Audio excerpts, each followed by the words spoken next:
Assalamualaikum warahmatullahi wabarakatuh. Selamat sore, salam sejahtera untuk kita semuanya. Hari ini saya akan menyampaikan perkembangan kasus dan penanganan penyakit mulut dan kuku di Indonesia terkini. Hingga tanggal 20 September 2022 dapat saya laporkan bahwa jumlah provinsi terdampak PMK adalah sebanyak 24 provinsi, dengan 8 provinsi diantaranya sudah tidak melaporkan kembali adanya kasus PMK. Meskipun tren kasus terpantau melandai, namun pelandaian masih belum stabil dan masih terjadi penambahan kasus baru PMK. Dengan demikian, kami menghimbau agar upaya penanganan PMK semakin gencar dilakukan, baik oleh pemerintah pusat maupun pemerintah daerah, dengan dukungan penuh dari seluruh masyarakat Indonesia. Dalam perkembangan penanganan wabah, terdapat cukup banyak dinamika yang terjadi di masyarakat, khususnya yang berkaitan dengan perpindahan komoditi ternak, baik hewan hidup maupun produk-produk turunannya, untuk memenuhi kebutuhan ekonomi dan pangan asal hewan. Menghadapi situasi ini, perlu pengaturan lalu lintas hewan dan produknya agar tidak menjadi penyebab penyebaran virus ke wilayah yang lebih luas lagi. Peraturan mengenai lalu lintas hewan, produk segar hewan, dan produk olahan hewan dibuat berbasis zonasi wilayah. Terdapat 4 zona, yaitu kabupaten kota zona merah, kuning, hijau, dan yang terbaru zona putih, yang merupakan kabupaten kota yang sudah tercatat tidak memiliki kasus PMK selama 1 bulan dibuktikan dengan data surveillance aktif rutin. Pada lalu lintas hewan dan produk segar hewan diatur dengan ketentuan antara lain hewan dan produk segar hewan yang berasal dari kabupaten atau kota zona hijau dapat dilalu lintaskan ke seluruh zona kabupaten kota. Sementara hewan dan produk segar hewan yang berasal dari zona yang tertular hanya dapat dilalu lintaskan antar zona yang tertular dengan menerapkan ketentuan seperti tindakan pengamanan biosecurity yang ketat, deteksi virus PMK rutin pada hewan, maupun pemeriksaan antemortem dan postmortem pada produk segar hewan. Dari pengaturan tersebut, terdapat pengecualian pada produk segar impor jika berasal dari negara bebas PMK dan telah mendapatkan persetujuan dari Kementerian Pertanian untuk masuk ke Indonesia, maka dapat dilalu lintaskan ke seluruh kabupaten atau kota tanpa melihat status zonasi. Selanjutnya, pada lalu lintas produk olahan hewan dapat dilalu lintaskan antar zona kabupaten atau kota. Produk segar hewan dan produk olahan hewan yang akan dilalu lintaskan perlu dipastikan telah melalui perlakuan sesuai dengan keputusan Dirjen PKH nomor 5429 tahun 2022. Selain itu, perlu diperhatikan pula mengenai persyaratan lainnya seperti tindakan pengamanan biosecurity ketat terhadap alat transportasi, barang, petugas, dan peternak sebelum keberangkatan, saat perjalanan dan sampai tujuan, serta melakukan evaluasi terhadap kelayakan kemasan. Kemudian, sebagai penyesuaian terhadap dinamika lalu lintas hewan, ditetapkan ketentuan bahwa hewan yang telah divaksin minimal 1 dosis dapat dilalu lintaskan tanpa melakukan tes deteksi virus PMK. Pada kesempatan kali ini, saya juga ingin menyampaikan upaya pengetatan lalu lintas hewan dan produknya untuk keluar dan masuk dari dan ke Bali dalam rangka mempersiapkan Bali sebagai tempat penyelenggaraan puncak acara presidensi G20 Indonesia tahun 2022 yang akan dilaksanakan pada bulan November mendatang. Beberapa aturan yang telah dibuat antara lain dilarang melalu lintaskan seluruh jenis hewan rentan PMK dari dan ke kabupaten kota atau pulau di Bali, kecuali babi yang diizinkan untuk keluar dari Bali. Terdapat pula penyesuaian ketentuan, yaitu penghapusan kewajiban vaksinasi bagi babi yang akan dilalu lintaskan. Terkait dengan produk segar hewan, komoditi yang diizinkan untuk masuk ke Bali adalah produk daging premium yang telah sesuai dengan ketentuan. Selain upaya pengetatan lalu lintas hewan dan produk segar, upaya percepatan vaksinasi dan testing, serta peningkatan tindakan pengamanan biosecurity juga tengah dilaksanakan oleh seluruh komponen pemerintah, Satgas PMK, dan masyarakat Bali. Upaya percepatan vaksinasi menargetkan herd immunity 80% populasi tervaksinasi lengkap di akhir bulan Oktober 2022, serta surveillance yang akan dilakukan secara rutin menjadi upaya kita bersama untuk menyukseskan puncak acara G20 yang aman dari PMK. Kegiatan percepatan yang tengah berlangsung di Bali ini diharapkan dapat menjadi contoh bagi provinsi-provinsi lain di Indonesia. Bahwa dengan melibatkan berbagai komponen pentahelix seperti medik veteriner dan TNI Polri, dapat membuat penanganan PMK menjadi lebih cepat, tepat, dan terukur. Selanjutnya, saya akan menjelaskan pentingnya vaksinasi pada hewan ternak rentan PMK. Hal ini perlu menjadi perhatian bagi peternak di Indonesia agar dapat melindungi ternak sebagai aset berharga yang dimilikinya dengan penuh kesadaran dan tanggung jawab. Pertama, secara ilmiah, terbukti bahwa hewan yang telah divaksinasi akan memiliki kekebalan penyakit yang lebih baik. Menurut Waters, Ryan, dan kawan-kawan tahun 2018, dijelaskan bahwa pada hewan yang telah divaksin, jika ketika terkena paparan virus PMK, akan memiliki gejala klinis yang lebih ringan daripada yang tidak divaksin sama sekali. Selanjutnya, hewan yang sudah divaksinasi juga akan memiliki risiko penularan dan kematian yang lebih rendah. Selain itu, berdasarkan jurnal yang ditulis oleh Park dan Miyong tahun 2021 disebutkan bahwa kekebalan yang didapatkan hewan setelah vaksinasi PMK akan mencapai minimal 96%. Kedua, vaksinasi memiliki dampak secara langsung maupun tidak langsung pada ketahanan pangan nasional. Kegiatan vaksinasi yang baik akan mengembalikan produktivitas hewan dan berimplikasi pada pemenuhan stok komoditi pangan asal hewan yang kembali stabil seperti daging dan susu. Yang ketiga, kegiatan vaksinasi akan berdampak pada pemulihan ekonomi masyarakat khususnya peternak. Dengan terlindunginya ternak, diharapkan aktivitas sektor peternakan dapat kembali maksimal sehingga peternak dapat kembali memperoleh keuntungan sebagaimana mestinya. Sejak wabah PMK muncul kembali di Indonesia, pemerintah mencetuskan program vaksinasi pada hewan rentan PMK sebagai upaya proteksi atau perlindungan. Hingga saat ini, program vaksinasi masih dioptimalkan pada sapi dan kerbau, kecuali pada Bali, dengan target vaksinasi adalah seluruh hewan rentan PMK.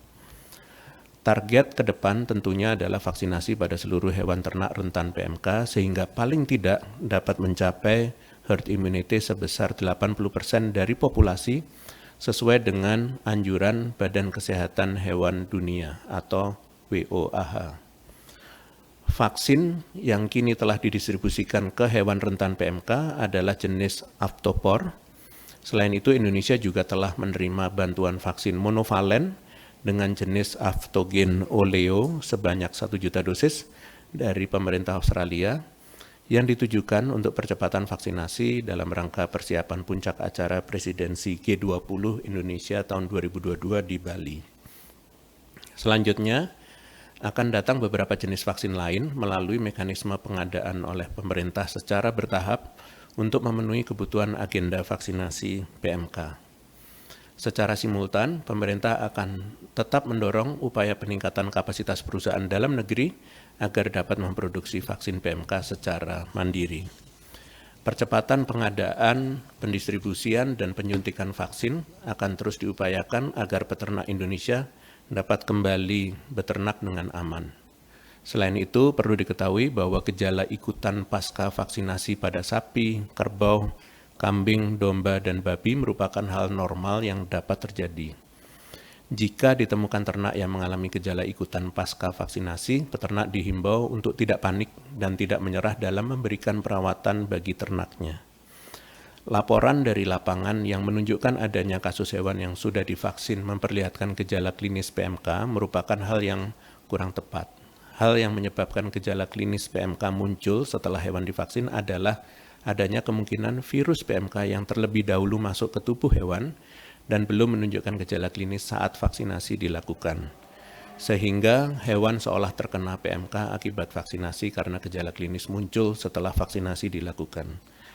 Saya tekankan bahwa vaksinasi bukanlah suatu upaya pengobatan yang dapat menyembuhkan penyakit, melainkan upaya perlindungan awal yang dapat diberikan untuk memicu timbulnya kekebalan tubuh sehingga hewan tidak mudah terserang suatu penyakit.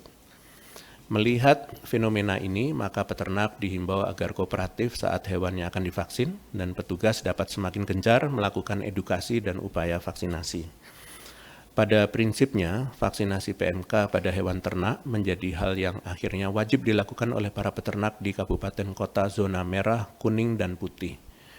Upaya ini dilakukan untuk melindungi ternak sehat yang belum maupun pernah terjangkit PMK dari risiko penularan virus, sehingga jika upaya ini dilakukan secara cepat dan masif, dapat menekan persebaran virus ke daerah-daerah yang belum tertular. Maka dari itu, saya himbau kembali kepada Satgas Daerah dan tim vaksinator di tingkat kabupaten kota, agar lebih gencar lagi dalam melakukan vaksinasi bagi ternak rentan PMK yang ada di daerahnya masing-masing. Saya kembali mengingatkan bahwa selain percepatan vaksinasi, perlu adanya percepatan seluruh strategi penanganan PMK lainnya yang terdiri atas testing, biosecurity, pengobatan, dan potong bersyarat. Mengenai upaya testing kepada seluruh daerah yang telah terdampak agar dapat memulai membentuk perancangan terkait dengan surveillance rutin, yang mana pemeriksaan spesimen di laboratorium menjadi penting untuk dilakukan. Daerah yang belum terdampak harus tetap waspada, dan seyogianya melakukan deteksi rutin, khususnya di titik-titik krusial seperti contohnya pada entry point pemasukan hewan dan produk turunannya. Dalam keputusan Menteri Pertanian nomor 560 KPTS PK 300 2022 dan surat edaran Satgas Penanganan PMK nomor 5 tahun 2022 telah ditunjuk laboratorium-laboratorium yang dapat menjadi rujukan untuk memeriksa spesimen PMK dengan total sebanyak 56 laboratorium guna melayani pemeriksaan spesimen hingga ke daerah-daerah pelosok. Dan pada surat edaran Satgas Penanganan PMK nomor 6 tahun 2022 telah ditambahkan pula 3 mobile lab rujukan PMK. Pengobatan bagi hewan yang terkena PMK harus dilakukan semaksimal mungkin. Saya menghimbau kepada para dokter hewan dan para medik hewan di kabupaten kota agar dapat memberikan pelayanan pengobatan bagi ternak yang sakit semaksimal mungkin hingga ternak dapat pulih dari gejala klinisnya. Selain itu, edukasi kepada para peternak mengenai cara mengenali gejala klinis PMK dan tata cara pelaporan kasus harus terus dilakukan oleh dinas terkait maupun Satgas Daerah guna mendorong pelaporan aktif kasus PMK oleh peternak. Penerapan tindakan pengamanan biosecurity merupakan salah satu tameng yang efektif untuk mencegah penyebaran virus PMK ke area yang lebih luas. Dan saya menghimbau kepada para otoritas yang bertugas di entry dan exit point setiap kabupaten kota agar dapat meningkatkan penerapan tindak pengamanan biosecurity terhadap lalu lintas, baik pada hewan, produk asal hewan, manusia, dan kendaraan. Kemudian untuk Satgas Daerah diharapkan dapat mengencarkan sosialisasi kepada para peternak mengenai upaya-upaya tindak pengamanan biosecurity efektif yang dapat mereka lakukan di peternakan masing-masing. Untuk peternak diharapkan bersedia dan mampu untuk menerapkan tindak pengamanan biosecurity di peternakan masing-masing agar ternak dapat aman dari PMK dan kegiatan ekonomi dapat kembali berjalan dengan baik. Terakhir, untuk upaya potong bersyarat, saya menghimbau agar pemerintah dapat segera melakukan pembayaran bantuan potong bersyarat terhadap ternak yang telah didaftarkan dan telah memenuhi persyaratan administrasi. Penuntasan pemberian bantuan potong bersyarat tahap 1 dan tahap 2 seperti yang telah dilakukan di Provinsi Bali, saya harap dapat segera diterapkan di seluruh wilayah terdampak lainnya. Dan sebagai penutup, saya ingin menginformasikan bahwa surat edaran Satgas Penanganan PMK mengenai percepatan penanganan PMK sedang dalam tahap penyusunan dan akan segera diterbitkan. Dalam surat edaran ini akan diatur tentang target-target yang harapannya dapat dicapai oleh daerah terdampak PMK di setiap poin 5 strategi penanganan PMK hingga akhir tahun 2022.